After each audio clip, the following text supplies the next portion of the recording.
మెదక్ పట్టణంలో మున్సిపల్ ఎన్నికలలో భాగంగా 31వ వార్డు కాంగ్రెస్ అభ్యర్థి తరపున తొడుపునూరు శివరామకృష్ణ తరపున విస్తృత ప్రచారం చేసిన కాంగ్రెస్ రాష్ట్ర నాయకులు మల్కాజ్గిరి మెదక్ మాజీ ఎమ్మెల్యే మైనంపల్లి హనుమంతరావు 31వ వార్డు కుటుంబ సభ్యులందరూ మా అభ్యర్థి అయిన తొడుపునూరు శివరామకృష్ణను గెలిపించాలని, మెదక్ నియోజకవర్గంలో ప్రతి మండలంలో ఇందిరమ్మ ఇండ్లు ఇచ్చామని, కాంగ్రెస్ పార్టీ అందరినీ సమానంగా చూస్తుంది అని, గత ప్రభుత్వం 10 సంవత్సరాలు ఇల్లు ఇస్తానని అయిపోయింది, ప్రభుత్వం కూడా వెళ్ళింది, ఏడుపాయలకు 100 కోట్లు ఇచ్చామని మాట తప్పారని, ఉన్న కార్యాలయాలను హరీష్ రావు సిద్దిపేటకు తరలిస్తున్నారని, అభివృద్ధి ఏం జరగలేదు అని, అభివృద్ధిని అడ్డుకోవాలని చూస్తున్నారని, మన డబ్బులు ఇష్టారాజ్యంగా సిద్దిపేట, హుజురాబాద్, సిరిసిల్ల వాళ్లకు నచ్చిన జిల్లాల్లో ఇష్టం వచ్చినట్టు ఖర్చు చేశారని, సిద్దిపేట ఎలా ఉంది, మెదక్ ఎలా ఉంది, మెదక్ ఏం పాపం చేసింది, మన కాంగ్రెస్ ప్రభుత్వంలో మెదక్ నియోజకవర్గాన్ని 2 సంవత్సరాలలో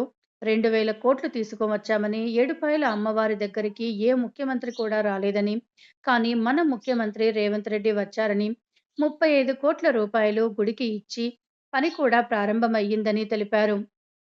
ఎందుకంటే తెలంగాణ ప్రజలు ఎట్లుంటే అమాయకులని వాళ్ళకు తెలుసు. అందుకే మాటలు చెప్పుకుంటూ మోసం చేసి 10 సంవత్సరాలు వాళ్ళు పాలించారు.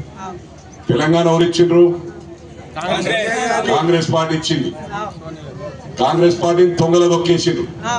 ఆడ ఆంధ్రాలో కూడా ఏమైంది, తెలంగాణ ఇచ్చి మళ్ళీ మొత్తం మా అన్ని గుంజుకూరు హైదరాబాద్ మా ఇండ్లు ఉండే అని వాళ్ళ బాధపడి ఆడ కూడా కాంగ్రెస్ లేకుండా చేసిండ్రు. వీళ్ళు గెలిచి ఏం చేసిరంటే వాళ్ళు అభివృద్ధి చెందిండ్రు. సిద్దిపేట పోయినరు ఎప్పుడన్నా ఎవరన్నా? ఎవరు పోలేదు సిద్దిపేట? సిద్దిపేట ఎట్లుంది అంటే లక్షల కోట్ల అద్దంలా తయారు చేసింది. అందుకు ఇను గజ్వేల్ ఎట్లుంది, సిరిసిల్ల ఎట్లుంది? సిరిసిల్లనేమో కొడుకుది, తండ్రిది గజ్వేలు, అల్లుంది సిద్దిపేట.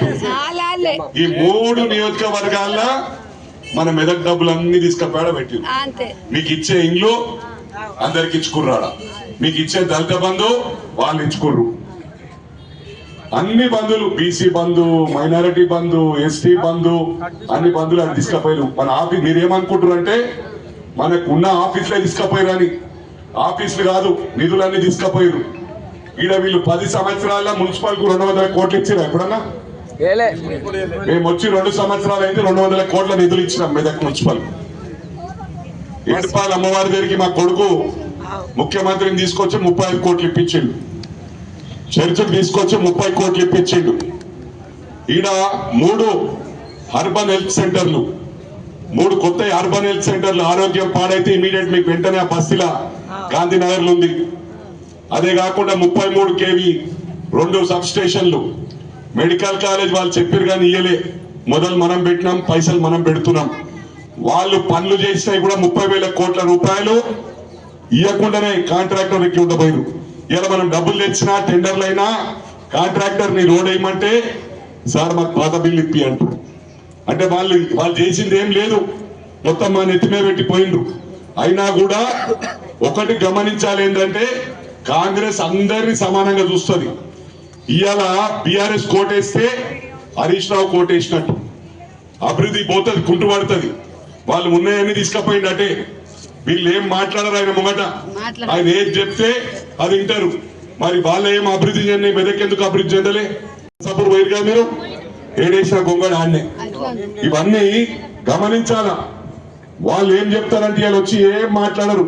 మేము పని చేస్తామని చెప్పారు. 3 ఏళ్ళ మళ్ళీ మేమే వస్తున్నాము. వాళ్ళు పింఛన్లు ఇచ్చిర్రా, స్కూటర్లు ఇచ్చిర్రా? ఎవరబ్బా సొమ్ము? ఎవరిచ్చినా మీ డబ్బు లేదు. ఇవాళ మేము వచ్చినాక ఏం చేస్తాము? 2 సంవత్సరాల్లో 200 కోట్లు మున్సిపల్కి ఇచ్చినాం, 2000 కోట్ల నిధులు నియోజకవర్గాన్ని తెచ్చినాం.